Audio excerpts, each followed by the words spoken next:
많은 분들이 꿈꾸시는 카페 창업, 초저가 카페와 고급 커피 시장의 싸움입니다. 이전에는 제가 아는 사장님께서 한 600, 700 정도 하지만 지금은 순수익이 한 200만 원 정도 어설픈 상권에서는 절대 쉽지 않아요. 앞으로는 특별한 경험을 줄 수 있는 공간, 저도 정말 많은 공감을 했습니다.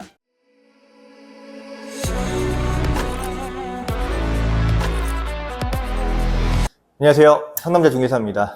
오늘은 많은 분들의 로망이죠, 카페 창업에 대해서 이야기해보려고 합니다.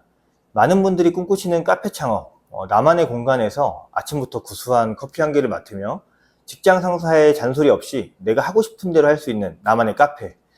상상만 해도 너무 행복하죠? 하지만 실제 카페 사장님들의 현실은 어떨까요? 지금부터 이야기해보겠습니다. 지금 PC를 켜시고 현재 위치 또는 내가 카페를 차리고 싶은 위치에서 검색창에 카페 이렇게 두 글자를 쳐보세요. 보이시나요? 이 수많은 점들이 전부 다 카페입니다. 커피 공화국, 한 집 걸러 한 집이 카페다 라는 말이 괜히 있는 게 아닙니다. 이렇게 경쟁이 매우 치열한 카페를 운영하려면 카페나 차려볼까? 이런 마음으로는 절대 오픈하시면 안 됩니다. 내가 카페 시장을 다 잡아먹겠다 또는 내 카페의 컨셉에 맞는 고객들을 다 데려오겠다 이런 마인드가 아니면 정말 쉽지 않은 것이 카페 사업입니다. 현재 카페 시장은 초저가 카페와 고급 커피 시장의 싸움입니다.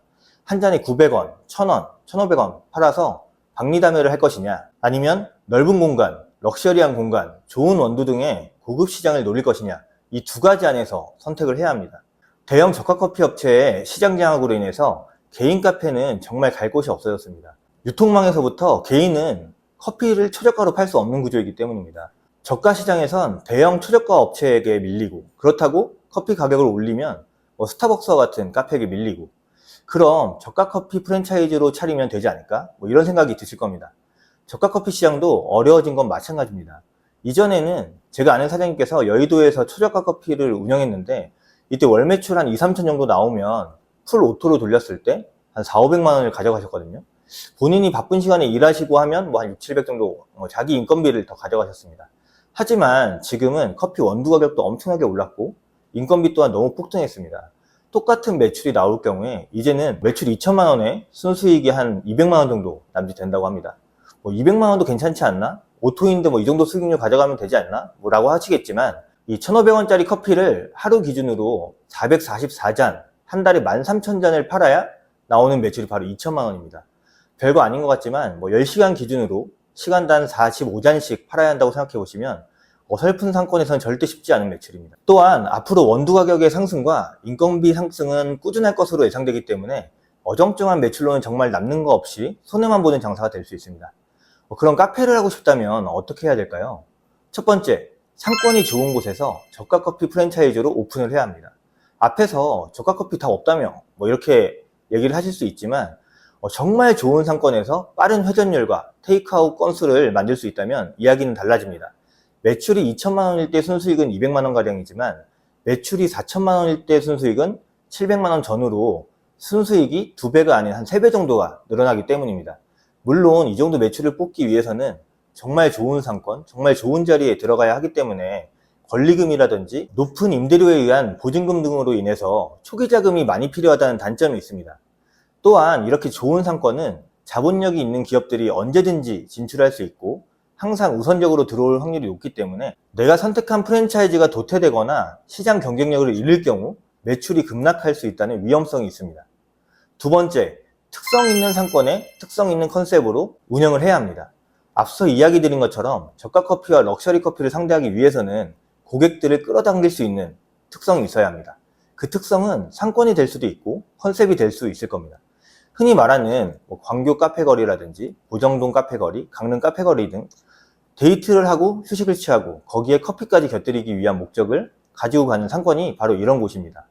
이런 곳에 오는 사람들은 일반적으로 프랜차이즈 커피보다는 이곳에서만 경험할 수 있는 카페를 가려고 하기 때문에 승산이 있을 수 있습니다.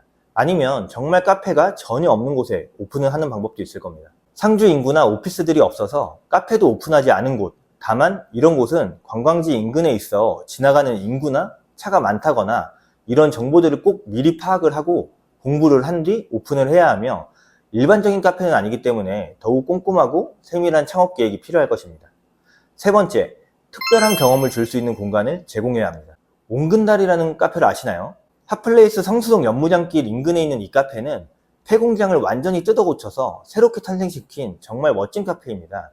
카페 안에 작은 호수가 있고 인더스트리한 느낌의 내부, 그리고 향긋하게 뿜어져 나오는 빵 굽는 향기. 옹근달 대표님과 제가 미팅을 했을 때 제 머릿속에 가장 기억에 남았던 말이 바로 앞으로는 특별한 경험을 줄 수 있는 공간을 제공하지 않으면 성공할 수 없다, 이런 이야기였고요.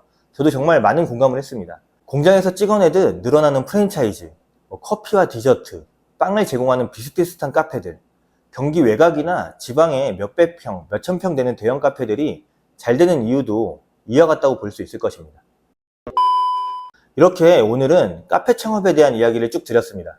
카페 창업이 마냥 희망적인 사업이 아니고 정말 레드오션이기 때문에 강력하게 추천드리진 않는 사업이지만 많은 분들이 카페에 대한 로망을 가지고 계시기 때문에 한번 이야기를 해주고 싶은 주제였습니다. 물론 카페하면 무조건 망한다, 카페로는 성공할 수 없다, 이런 얘기는 아니지만 카페를 너무 쉽게 우아하게만 생각하지 마시고 정말 많은 고민과 준비를 해야만 성공할 수 있고 실패하지 않는 사업이라는 걸 다시 한번 이야기 드리고 싶었습니다. 오늘 이 영상을 통해서 나만의 멋진 컨셉의 카페로 성공하시길 기원합니다. 감사합니다.